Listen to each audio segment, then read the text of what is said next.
Okay, time to open the final one as the advent calendar only goes to 24. So today is the 24th, so let's find out what event we're going to do today. Excuse me guys, I just need to get a 24 please, thank you.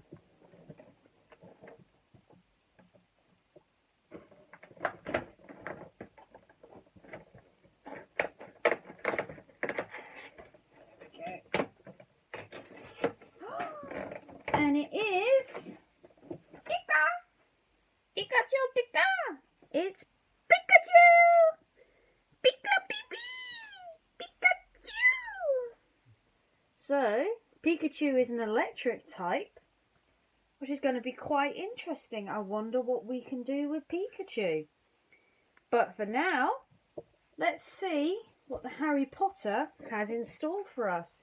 Excuse me guys, if I could ask you to go closer to the tree please. Thank you very much.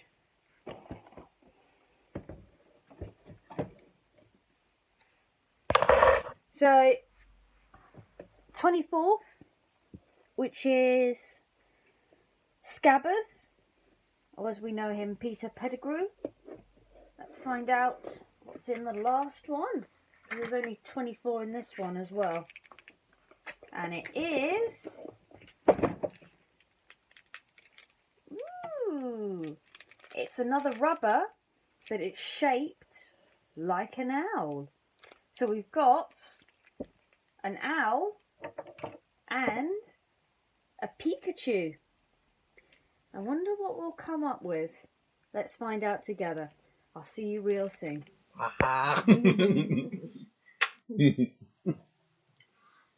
So today's items were Pikachu, the electric type Pokemon and Ash's best friend, and Hegwig, a rubber in the shape of Hagrid, who is Harry Potter's best friend and companion. So what I wanted to do today was I wanted to use what was left of the dough to make friendship cookies, basically out of the owl and Pikachu. However, it didn't quite go too well. The mixture is still very crumbly. I think it's because I just made the mixture completely wrong. So we've kind of just made random shapes and put them in and we'll see what they look like. They might look good or they might look rubbish. We're not 100% sure. I'll show you, if I can, I'll show you the results tomorrow on what they look like. But while we were on the subject, we are going to be unable to see family and friends this Christmas because of lockdown, and it made me think of the perfect present that someone can give someone. This is based on a fairy tale, and it's called The Little Match Girl. Once upon a time, long ago, there lived a little girl who would go out selling matches every single night. She was cold and scared, but she had to sell the matches. The family had no money, so they had no food, and they barely had a home to live. Every day, she would shout out, "Who will buy my matches?" But most people just walked past her without a care, not really minding her at all. One day, she was selling her matches when a rude carriage driver drove his carriage too close to her. She barely got a chance to get out of the way, but in doing so, she lost one of her shoes. When she went back to retrieve it, she found a very rich little boy had snatched it out of her hand and run off with it. When she went to get the shoe back, she found that a rude little boy had snatched it out of the ground and was running away with it. She begged and pleaded for him to give the shoe back, but he only laughed at her. "I'm not going to give you your shoe back. You lost it. I found it, so it's mine," he said, and he ran off as quickly as he could. The poor little girl was frightened, scared, and cold. She couldn't go home. She knew that if she went home to report to her father that she barely sold a single match, her father would be angry. She had nowhere else to go. She sat on the pavement and began to cry. She couldn't think of anything else to do. Desperate for warmth, she looked down at the matches she still held.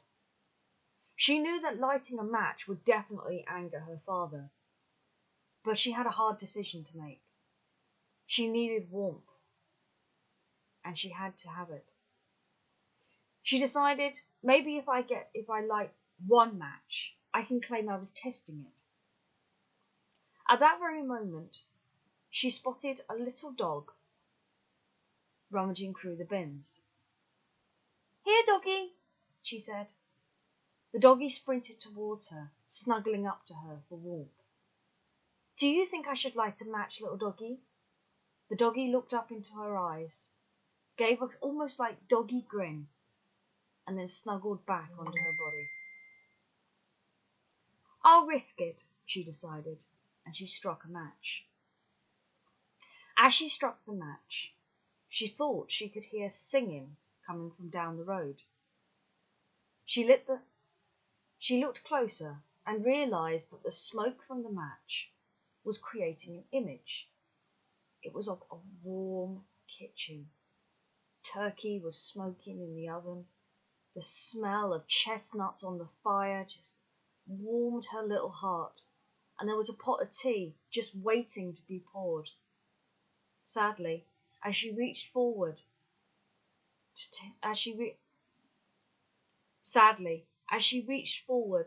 to pour herself a nice cup of tea to warm herself up,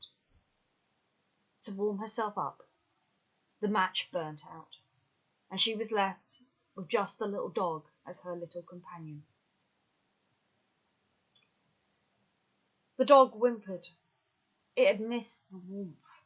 It had missed the beauty. The little girl decided to risk lighting another match. She needed the warmth, the dog needed the warmth, and she wanted to see what other greatness she could see. As she lit the match, a huge banquet appeared before her. Roast potatoes, roast parsnip, roast carrots, the lot. And around them were people dancing around the table. A little boy looked in her direction and beckoned her to play with him. She reached forward to grab his hand so that she could play too. But at that very moment, once again, the match blew out and she was all alone. Well, apart from the dog. It was at that very moment that the dog nuzzled the remaining matches. It reminded her of someone. Not too long ago, she had lived with her grandma. Her grandma had been kind and wise and very warming. However, due to a very cold and bitter winter last year, her gran had passed away. She missed her gran terribly. "I wonder if I'll ever see my gran again," she wondered, as she lit a match one more time to try and keep to the warmth. As if the match was granting her wish, all of a sudden, her grandma appeared through the smoke towards her. The little girl was startled. The grandma raised a hand towards her. "Everything okay, my love?" The little match girl reached forward. Then, fearing that the match would burn out, she immediately began to strike every single match that she possessed. She didn't want to say goodbye to her grandma again. "Don't go, Gran," she said. "Please don't go." "I must. I came back because you needed me," said the grandma. "Is everything okay?" "I'm cold," said the little match girl. "Please don't leave me on my own." It was at that moment that the gran was now no longer staring at her, but staring over the girl's head. The girl turned. The little dog had run up to a little boy and was wagging its tail fiercely as he licked his cheek. The little boy was laughing and chuckling, snuggling up to the dog with happiness. "Spot!" the little boy said. "Oh, Spot, I've missed you terribly. Where have you been?"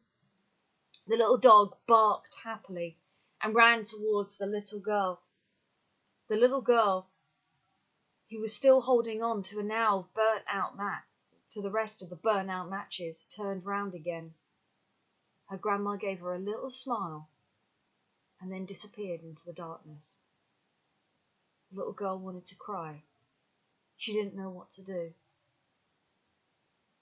It was at that moment that the boy's mother came round the corner.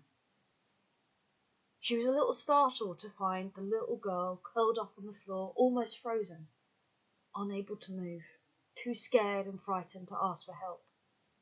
The little dog had snuggled up to her and was licking her cheek in desperation. "Look, Mummy," said the boy. "Spot's back." "I see that," said the mother, "and it looks like he's found a poor friend. Poor little girl. She must have been out here all by herself all night." She touched the little girl's cheek, but the little match girl was so cold and so frozen, it was as if she was dead. Poor little thing. She's so cold. "I know what to do. Come, my son. Lend me your jacket." The little boy lent his mum his little jacket, and she wrapped it around the little girl's body. The little girl was so cold and so frozen that the extra warmth startled her a little bit. She looked up at the mother, who smiled happily. "Come," she said, "come. You are so cold and frozen. Let me take you somewhere where you can at least warm up." The mother and the son took the little match girl to a nearby hall where a community centre was set up for the homeless and the poor. When the volunteer saw the little match girl in the little boy's coat, cold, frozen and alone, their attention immediately mounted up to her. They provided her with warm clothes, food, a banquet, just like the banquet she'd seen on the match. "It's okay, little one. You're going to be okay." The little match girl spent Christmas Eve, Christmas Day and Boxing Day with the community. She did eventually return home with a little money that the community gave her, which sufficed her father, and he forgave her for lighting up the matches once he heard the story. They visited the community centre every single day to get what little food they could. Slowly, they started to have the Christmas that they'd always wanted.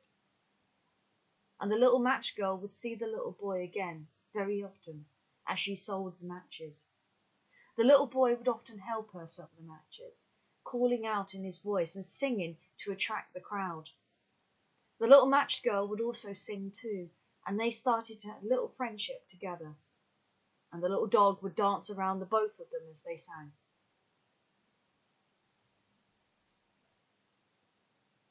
I don't know whether the little match girl managed to have the best life she'd ever had.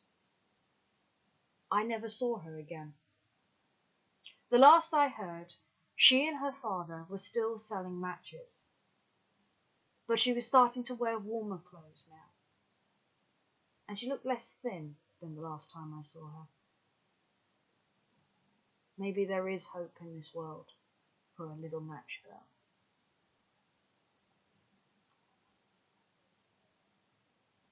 The little dog was her companion, and it was his companionship and eventual finding of his owner that helped the little match girl and her father in the end. I've kind of done my own little twist to the story. It's Christmas Eve, and I hope you all have a wonderful and magical Christmas. When we get it out, I'll show you what the cookies look like. Don't know if they're going to be great. But you never know. There could be one more magic miracle in this world. And my cooking's not great anyway, so I need a miracle. Anyway, I better go. I'll see you all again real soon. Stay safe, stay well, keep the magic in your fingertips, and I'll see you again soon. Bye for now.